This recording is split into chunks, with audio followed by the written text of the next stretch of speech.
ISA 가입부터 만기까지의 과정. ISA 가입 조건. ISA 신탁형과 ISA 중개형의 선택. ISA에 가입할 금융기관의 선택. ISA 가입 방법. 비대면, 영업점 방문. ISA 가입을 위해 다음 준비물. ISA 만기 설정. 만기 설정을 3년으로 한 경우 문제점을 알기 위한 예시. ISA 가입 자격 일반형, 서민형, 농어민형. ISA 중도 인출. ISA 중도 해지. ISA 만기 연장. ISA 만기 의무가입 기간 만 3년 이후 중도 해지 포함. ISA 계좌 금액의 개인연금 계좌 이전. 국민건강보험의 보험료 계산. 금융소득 종합과세.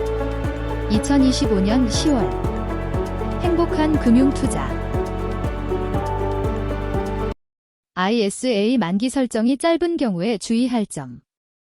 ISA는 만기를 충분히 길게 설정할 수 있으며 의무가입 기간인 만 3년 후에 해지할 경우에는 긴 만기와 관계없이 ISA 혜택을 모두 누릴 수 있다.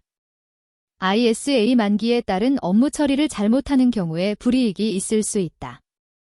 ISA 만기 연장의 경우에 재가입과 동일한 자격을 적용하기 때문에 직전 3년간 1회 이상 금융소득 종합과세에 해당하는 사람은 만기 연장을 할 수 없다. 서민형으로 가입했던 사람이 일반형에 해당하는 경우 일반형 가입이 된다. ISA 가입 조건. 가입 대상, 대한민국 거주자 중 만 19세 이상. 가입 제한, 모든 금융기관을 합쳐서 1인 1계좌만 보유 가능, 중복 가입 불가. 직전 3년간 1회 이상 금융소득종합과세 대상자는 가입이 불가.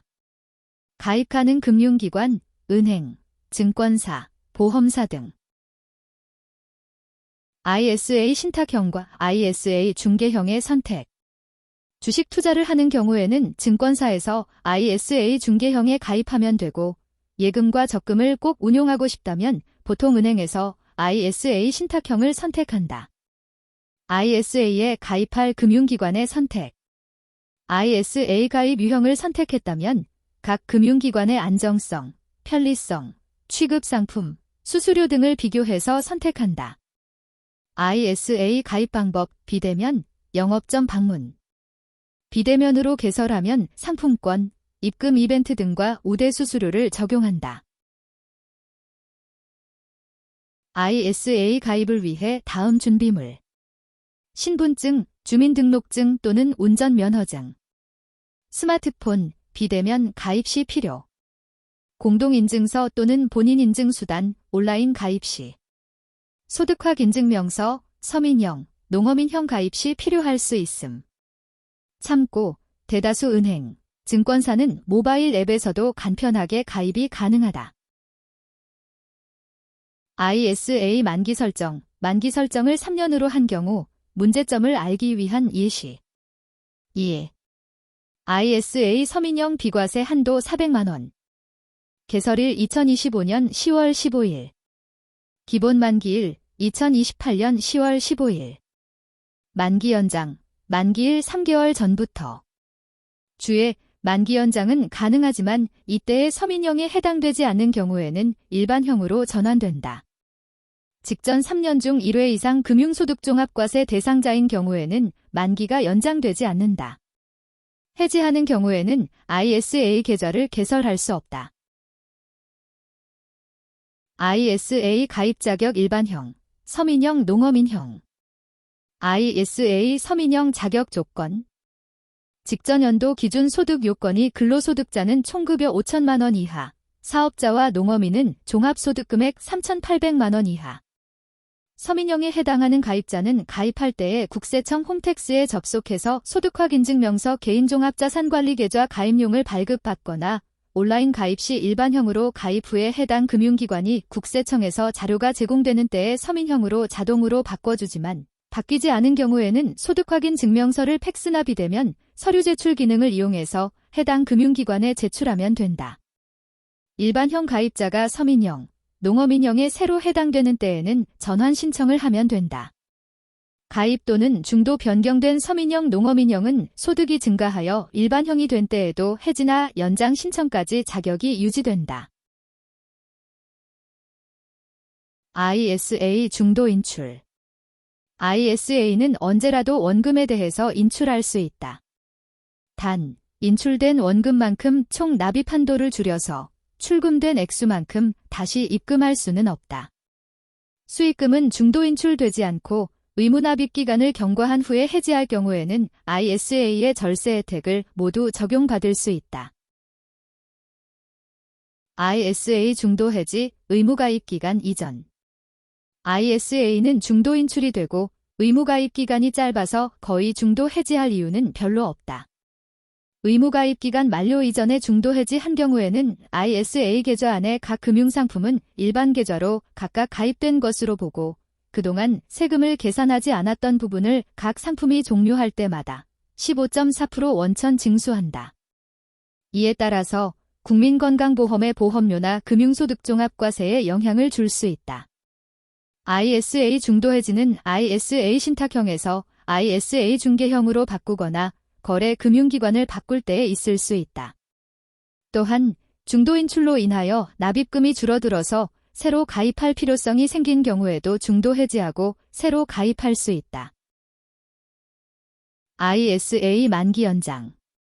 ISA는 만기를 충분히 길게 설정할 수 있으며 100년으로 해도 된다. 의무가입 기간인 만 3년 후에 해지할 경우에는 긴 만기와 관계없이 만기 시의 ISA 혜택을 모두 누릴 수 있다. ISA 만기에 따른 업무 처리를 잘못하는 경우에 불이익이 있을 수 있다. ISA 만기 연장의 경우에 재가입과 동일한 자격을 적용하기 때문에 직전 3년간 1회 이상 금융소득종합과세에 해당하는 사람은 만기 연장을 할 수 없다. 가입 유형이 서민형이었던 사람이 일반형이 된 경우에는 일반형이 되게 된다.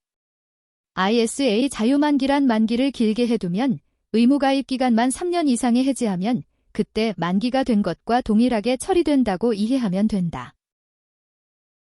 ISA 만기, 의무가입 기간 만 3년 이후 중도 해지 포함. ISA는 만기 시점에 자산을 정리하는 방식에 따라 세금 혜택 유지 여부가 결정된다. 만기가 지난 경우에도 자동으로 현금화되지 않고 계좌 안에 담겨있는 각 자산을 직접 매도해야 한다. 만기일 후 30일 이내에 ISA 절세 혜택이 필요한 펀드, ETF, 주식 등 금융상품을 매도하고 현금화해야 ISA의 비과세 한도 적용, 손익통산과 저율 분리과세를 적용받을 수 있다. 국내 주식형 펀드는 현금화의 매도일 플러스 3 영업일에 현금이 들어온다. 만기일이 30일을 초과한 경우에 ISA 계좌에 남아있던 상품들은 각 금융상품이 일반적으로 가입한 경우로 전환되어 ISA의 절세 혜택은 받을 수 없다. 절세 혜택을 받지 못한 부분은 금융소득종합과세 계산과 국민건강보험료 계산 시에 포함될 수 있다. ISA 계좌 금액의 개인연금 계좌 이전. ISA 가입기간 3년 이상 해지 또는 만기 후 60일 이내에 ISA 계좌 개설한 금융기관에 개인연금 이전을 신청한다. 개인연금이 개설된 금융기관의 ISA 자금 이전용 가상계좌로 입금이 되어야 한다. ISA 자금을 개인연금 계좌로 이전한 경우에는 이전 자금 중에서 3천만 원까지만 이에 10%인 300만 원에 대해 연금계좌 세액공제 13.2%에서 16.5%를 받을 수 있다. ISA에 있던 자금은 1억 원을 초과한 계좌내 자금을 개인연금 계좌로 금액에 제한 없이 이전할 수 있다. 계좌내 자금이 커져서 3억 원이 된 경우에는 3억 원까지 이전할 수 있다. 국민건강보험의 보험료 계산. 국민건강보험 지역가입자는 금융소득 1천만 원을 초과하면 초과된 부분만 아니라 금융소득 전부를 국민건강보험료 계산 시 소득에 포함한다. 이때 보험료는 장기요양보험료와 합쳐서 금융소득의 약 8%이다. 국민건강보험 직장가입자는 금융소득종합과세자에 해당하면 2천만 원을 초과한 부분에 대해 추가로 보험료를 부과한다. 이때 보험료는 장기요양보험료와 합쳐서 초과된 금융소득의 약 8%이다. 금융소득종합과세. 금융소득종합과세의 계산에는 주로 이자, 배당, 분배금이 해당한다. 비과세나 분리과세에 해당하는 부분은 금융소득종합과세 계산에 포함되지 않는다. 국내 주식과 국내 주식만으로 구성된 펀드나 ETF는 금융소득종합과세 계산에 포함되지 않는다. ISA 계좌 내의 국내 상장 해외 펀드나 ETF에 관해서는 분리과세되지만 배당에 관해 미국에서는 15%의 원천 징수를 한다. 이에 대해서 환급해주던 부분이 적용되지 않게 되었다. 이후에 14%를 해지 정산할 경우에 금융소득에 대해 차감하는 부분은 논의 중이다. 금융소득종합과세에 적용되는 금융자산의 크기는 비과세에 해당하는 개인연금 계좌, ISA에 들어있는 금융상품은 금융소득종합과세 대상이 아니다. 보통 주식 투자를 하는 경우의 배당이나 펀드와 ETF의 배당과 분배금, 예금, 적금, 채권의 이자는 여기서 말하는 금융소득종합과세 대상이다. 자산 대비 평균 금융소득의 비율은 약 2%에서 3%인 경우가 많다. 따라서 수익률 3%로 2천만 원의 금융소득을 얻기 위한 금융자산은 약 6억 원이고 5억 원부터는 금융소득종합과세를 피하기 위해서 개인연금, IRP, 개인연금저축, ISA를 비롯한 비과세 상품이거나 분리과세 상품을 잘 활용하는 것이 좋다. 금융소득종합과세가 적용되는 경우는 금융소득이 2천만 원을 초과하는 경우로 금융소득과 금융소득의 과세표준의 합이 5,260만 원이 되는 경우는 실효세율이 지방세를 포함해서 약 15.5%가 된다. 즉, 이때까지는 금융소득의 증가로 인한 세금이 크게 증가하지는 않는다. 금융소득만 있는 경우에는 금융소득 약 1억 원까지는 분리과세와 차이가 별로 없다. 감사합니다. 성공투자에 관한 강의는 다음 사이트에서 들으실 수 있습니다. 라이브 클래스 행복한 금융투자 강사 류상혁